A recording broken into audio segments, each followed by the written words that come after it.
Welcome to another Ashman Battle Report. This is version 2.5 using 3rd edition rules and 2nd edition list. Kingdoms of Men versus Empire of Dust.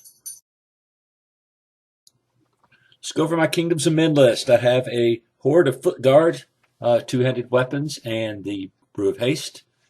A heavy pipe block with the Hammer of Measured Force. A polearms regiment. 2 militia regiments. A horde of berserkers with the orcish skull pole, a knight's regiment with the potion of the caterpillar. Okay, for the rest of the list, we had a hero on a Pegasus with the diadem of dragonkind, an army standard bearer with the lute of insatiable darkness, a wizard with bane chant, swap out the fireball for lightning, a horse and the inspiring talisman, a giant, and also had League of Rordia allies, a knight's regiment, and a volley gun.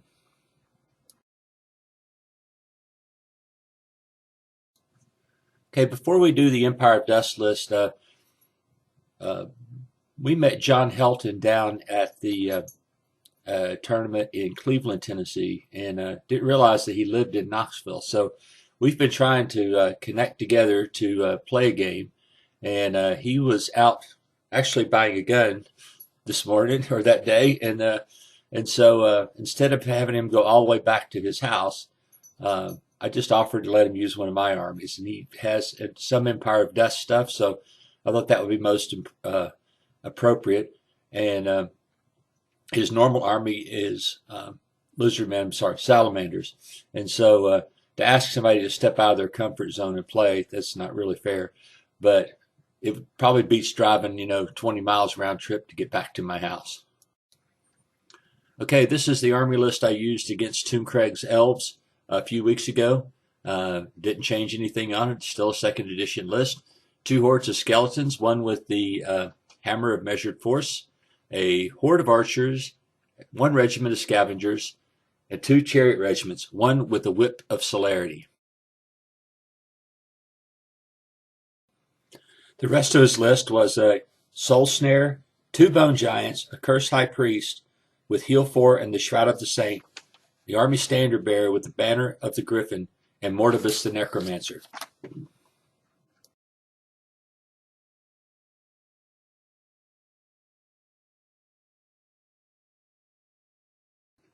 All right, on to the Empire of Dust deployment from my left to the right. Starts out with a bone giant, a horde of skeletons, a regiment of chariots in front of them. In the middle, we had a horde of archers backed by the cursed high priest and the army standard bearer. Further to the middle, or to my right, another horde of skeletons. I think these had the measured force. Pretty sure that's what the case. And then we had a bone giant and Mortibus, and then the regiment of mummies. On the far end, the regiment of scavengers, and then finally a regiment of chariots serving as flankers.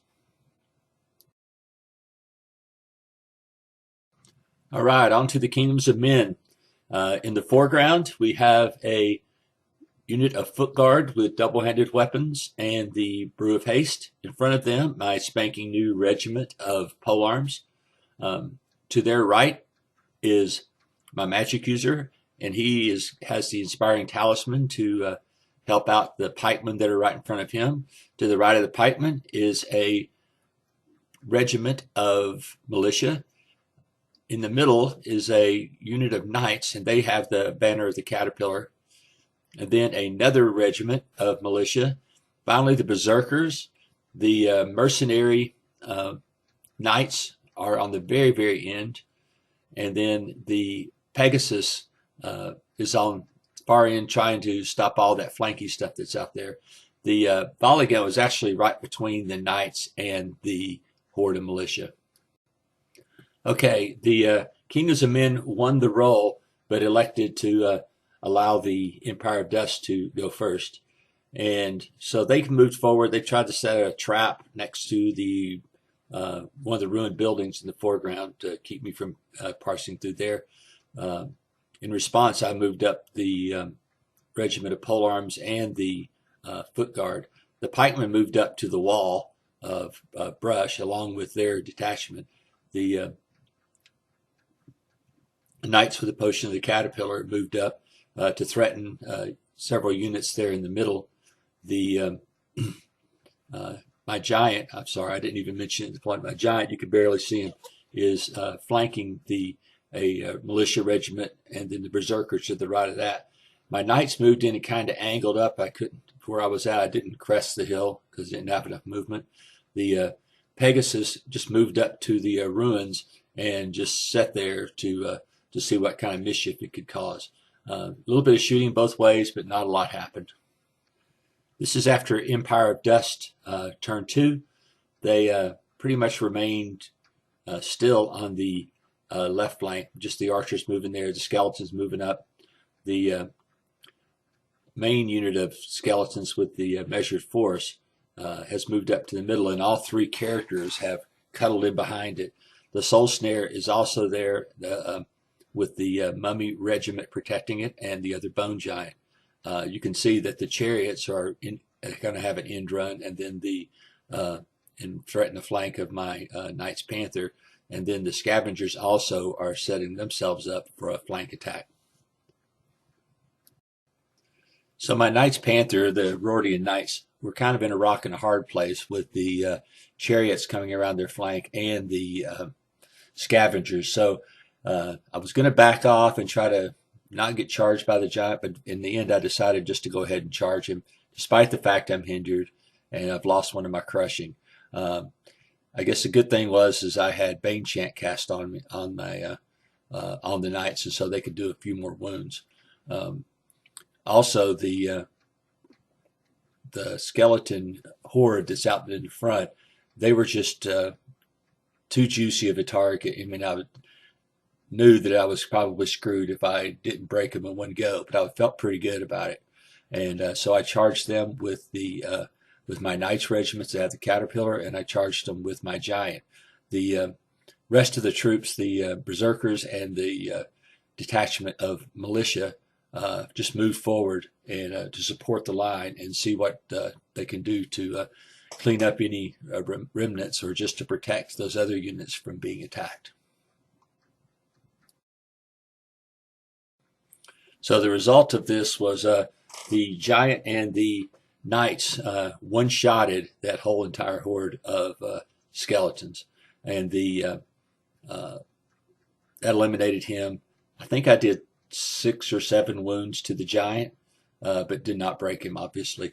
And then I did some wounds to the Soul Snare, but just couldn't roll the break test with the reroll from the inspiring. So really punched the middle pretty hard and separated both sides of the army.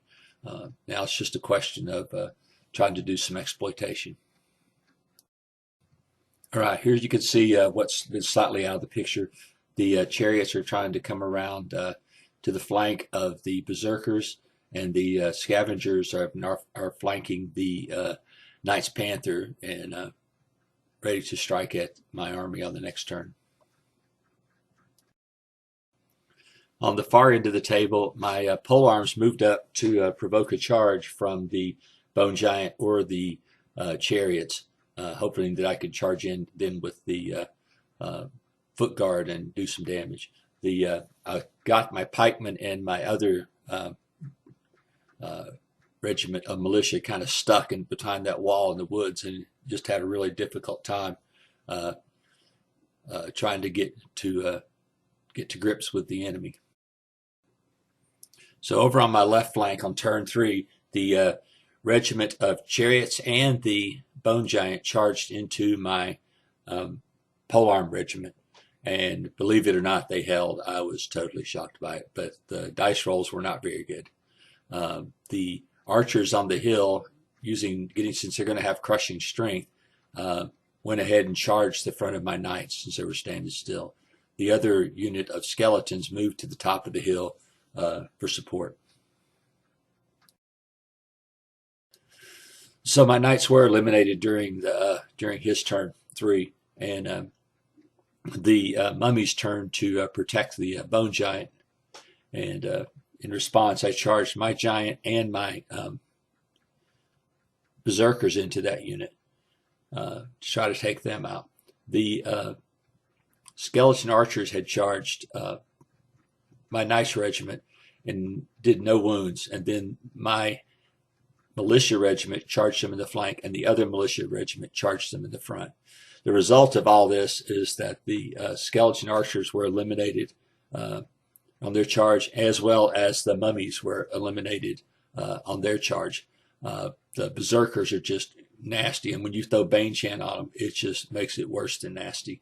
And they were able to pop the mummy regiment with no trouble at all. So on the other flank, the pole arms went back into the regiment of chariots, since probably weren't going to hurt the giant very easily. And you can see the pikemen have shuffled to the right, trying to get in on the action. Those pikemen, if you've never seen the models, are really old Hinchcliffe models from the early 80s, I believe. I think that's when I got them. And so painted them up to match the rest of my Midland army.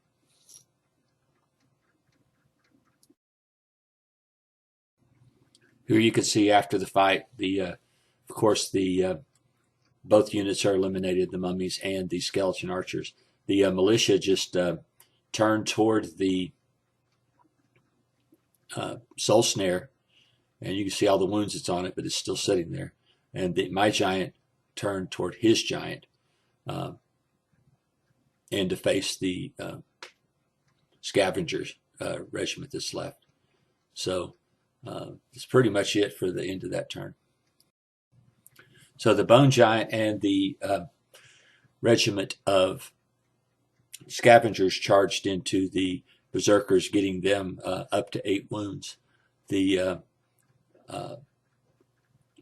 soul snare backed out immediately so that Mortibush could hit him with a lightning bolt. And that's pretty much what happened on that flank this turn. So the bone giant flank charged the pole arms and destroyed them, and then just turned to face the oncoming foot guard. Skeletons, I think, had just moved down the hill to do something else, but I don't exactly remember why they moved down the hill, just maybe to get into the fight. So they're sitting there being opposed by that huge pike block and a unit of militia. So my berserkers and the giant charged back into his bone giant and destroyed it pretty easily, with the berserkers having so many attacks, and of course the giant's power. The soul snare finally died. The regiment of militia charged his cursed high priest, but did not kill him. He just bounced off of it. The chariots moved to threaten, so that's why the berserkers just kind of rolled back and keep their facing to the scavengers and to the chariots. So over on the other flank, the foot guard, with the help of Bane Chant, destroyed the giant in one go, and that just left the chariots there. The knights and the pikemen charged into the unit of spearmen, did an ungodly amount of wounds, and I rolled snake eyes. So they're sitting there, basically you breathe on them hard and they're gone. Okay, this is the last picture of the game. We just decided to call it after his turn. There wasn't much point in going on, because the scenario being invade, I had so much unit strength still left, and he really had nothing that could contest the amount of unit strength that I did have left. So instead of rolling the melee out, we just called it at this point. And like I said, the horde was going away. I'm pretty sure that the chariots were going to go away. Really nothing that could happen down here, so maybe kill the volley gun toward the end of the game. And so, like I said, that was the end of the game. So at the end of my battle reports, I like to do what I call the afterthoughts of stuff that worked and did not work. The Kingdoms of Men army that I had, I've played it before. My friend Sean Dietrich kind of helped me perfect it, borrowed some of ideas from him. And I really think as far as a all-comers army, it is fairly stout without really being oppressive. So I really like everything in it. I like the Pegasus just to go harass things. I never did use the diadem. I don't think I used even a quarter of my magic items that I had in the army. So like I said, the unit is really, the army is really strong.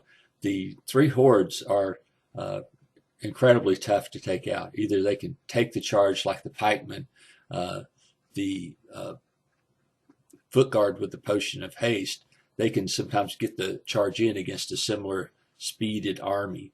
And then that allows them to kind of get the initiative, because if they don't get the initiative, then they're sort of in trouble. The berserkers are a glass hammer. I mean, they can hit so freaking hard, but they can accumulate wounds like crazy when somebody swings back at them. So the secret for them is to try to, excuse me, is to try to break through the other guy's army or break through his units very quick.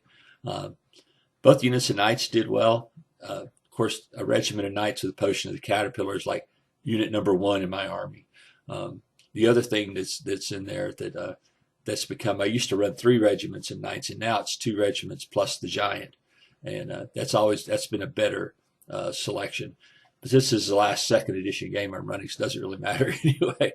Had 3 chaff units, and they were all regiments, which one that was pole arms and 2 were militia, and they did a great job throughout the game, just to be annoying and adding in with some flank charges. My characters, I've become such I'm almost bored that I use the same 3 characters. The army standard bearer with the loot. I also use the Pegasus with the diadem, or just without the diadem if I need the points. And then the wizard, who is like character number 1 in every game, which is wizard on a horse with the inspiring talisman. Replace the fireball with lightning bolts.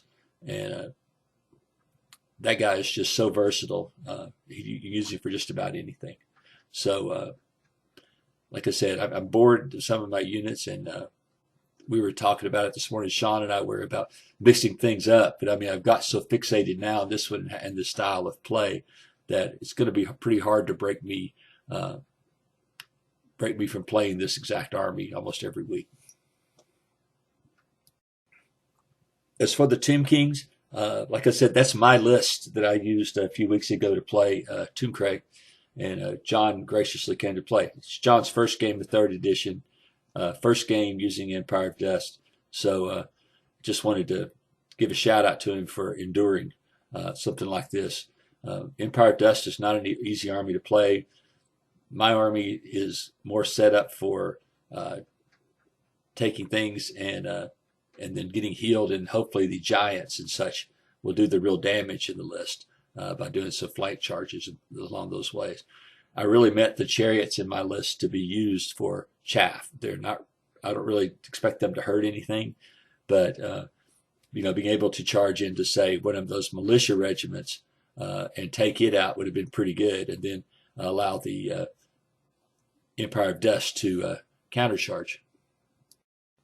I do have some new units for that army.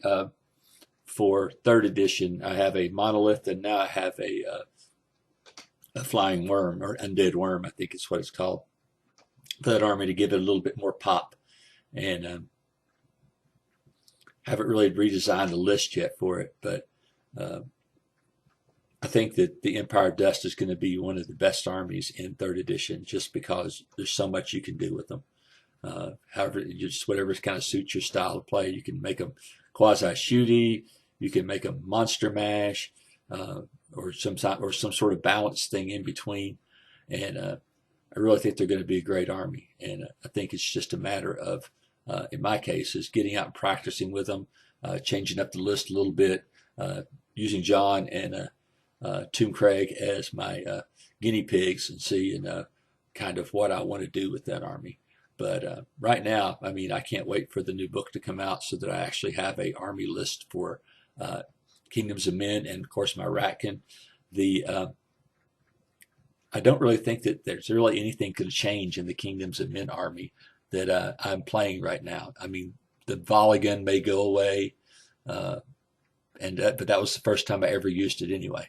So it's like no biggie, because I mean I could easily slot that 150 points into something else. And if you're playing 2250, that gives me the ability to either slot a giant perhaps, or use my steam tank as the other use of points. So like I said, I didn't really have any items, maybe one item that was not in the new book on my list. And so I don't really see it changing a whole lot, because I'm pretty sure all the unit costs are going to be exactly the same.